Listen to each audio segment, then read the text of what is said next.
Woo! The internet is going a little bit crazy. Why won't I be buying the EOS R5? Man, 4K 120? What?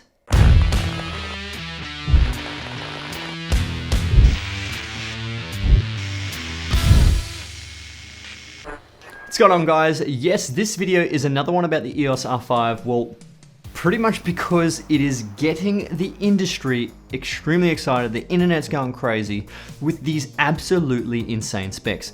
Now, it has been confirmed to have all these specs, and it leads me to wonder, how is this even possible? I want to get straight into this by discussing some of the specs and discuss why I personally won't even consider this, but why it still excites me. Now, Canon has confirmed that it will have 8K RAW video at 30 and 24 frames. Yes, by the way, I'm rounding it up. I know it technically is 29 and 0.97 or whatever and 23.97, but it also has 4K 120 with 422, 10-bit, full frame readout, internally, dual pixel autofocus while using C-Log. What? Now, what the actual? How is this even possible? It demolishes the 1DX Mark III for specs and all the other Canon cameras, and it's pretty much on line with their cinema cameras with video specs, like in an EOS R-sized body. Like, this is an absolute first for Canon.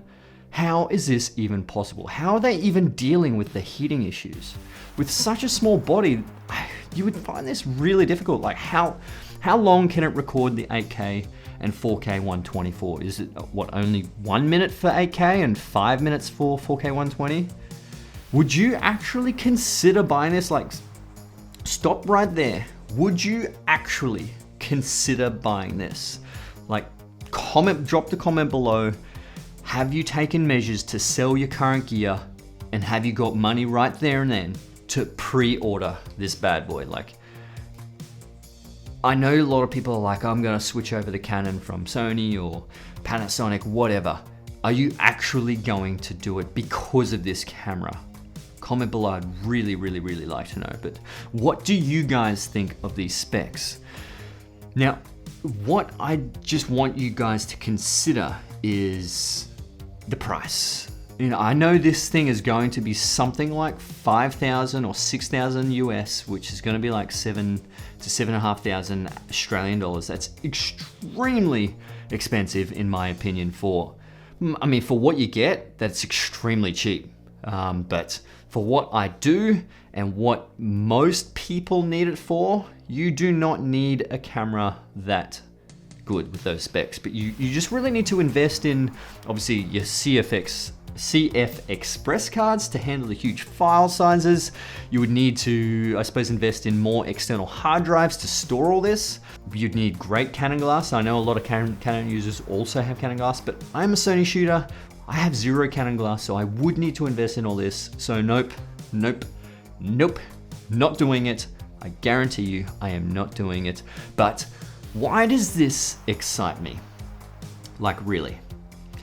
Sony will be watching and thinking, man, bro, what? No, we got to do something about this. Come on, Sony, we got to do something about this. And I guarantee the A7S III will be a beast because of this. And that is what excites me. I've invested in a whole bunch of full frame Sony glass, and I am not changing camera companies again. I went from Nikon to Sony, and that was a complete, so I'm not doing it again. But I am perfectly happy with my A7 III. But I mean, imagine 4K at 120 full frame. Like, that's just insanely good.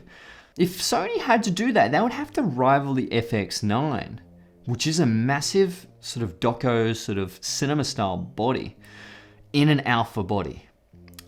I don't think that's gonna happen. Maybe externally, but not internally. 4K 60 is most likely going to be. But don't take my word for it, that's speculation. Don't want to talk about speculations at this point in time.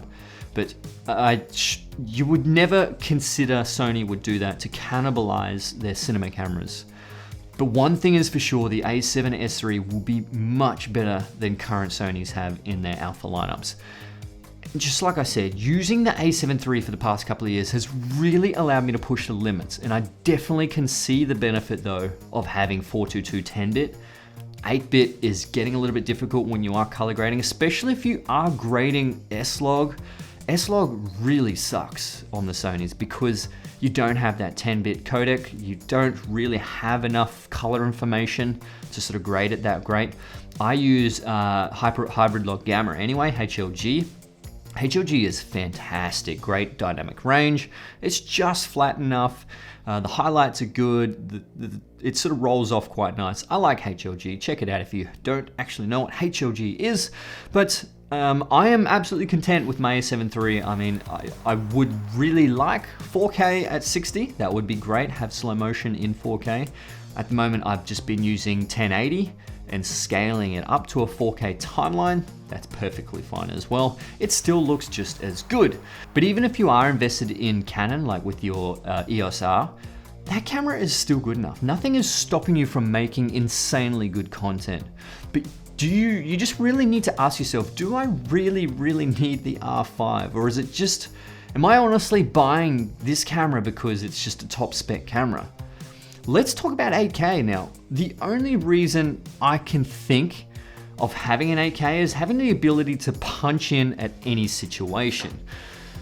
And obviously not lose much sort of quality if you are punching in, especially if you do have an epic lens selection. This is going to increase it even more because you're able to punch in into a different focal length.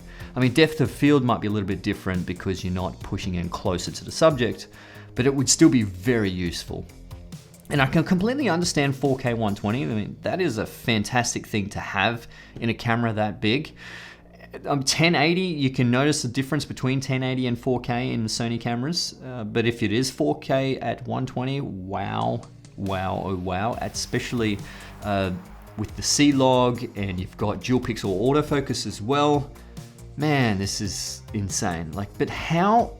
The one biggest question I have at the moment is how are they actually dealing with the overheating? Now, I've heard that the 1DX Mark III has, I think it's dual processors. So they've got 2 processors in it to handle the processing when you do actually do raw stuff. And that will help with the overheating because there's no fans in it. Now the EOS R is much smaller than that, and you couldn't imagine them throwing a fan in there. So would they have a single processor in there? Would have 2 processors? It would have to be something incredibly good for the camera to handle the overheating issues. Or maybe 8K you could only record for a minute, and 4K you could only record for 5 minutes. I don't know. We'll soon find out, but the Canon Cripple Hammer will definitely strike this one down. The specs just seem absolutely just mind-blowing. And if you are thinking about going to a cinema camera, this could actually be the choice because it's really good because it's bridging the gap in between cinema cameras and mirrorless cameras. You're almost having no gap. It's just incredible. But it really excites me that companies are really starting to push the limits and innovate and obviously bridge that gap. This kind of reminds me of DJI, how they sort of put out the Osmo Pocket, a really small sort of cinema mirrorless camera in a gimbal. It's just incredible. I really love how technology is advancing at the moment, and it really did need a change. When the A7 III came out, people were like, hot damn, this camera is crazy. I think the EOS R5 might be the A7 III. But anyway, comment below, what are your thoughts on this? Would you actually buy this, or are you going to stick with your current camera company? But also put the reasons why you might actually consider this. Come on, yeah, everyone wants the latest and greatest, but you really need to think, do I actually need this? Anyway guys, I hope you enjoyed this video. Hit that like button if you did, comment below, subscribe to my YouTube channel. I'll see you in the next one. Let's get it.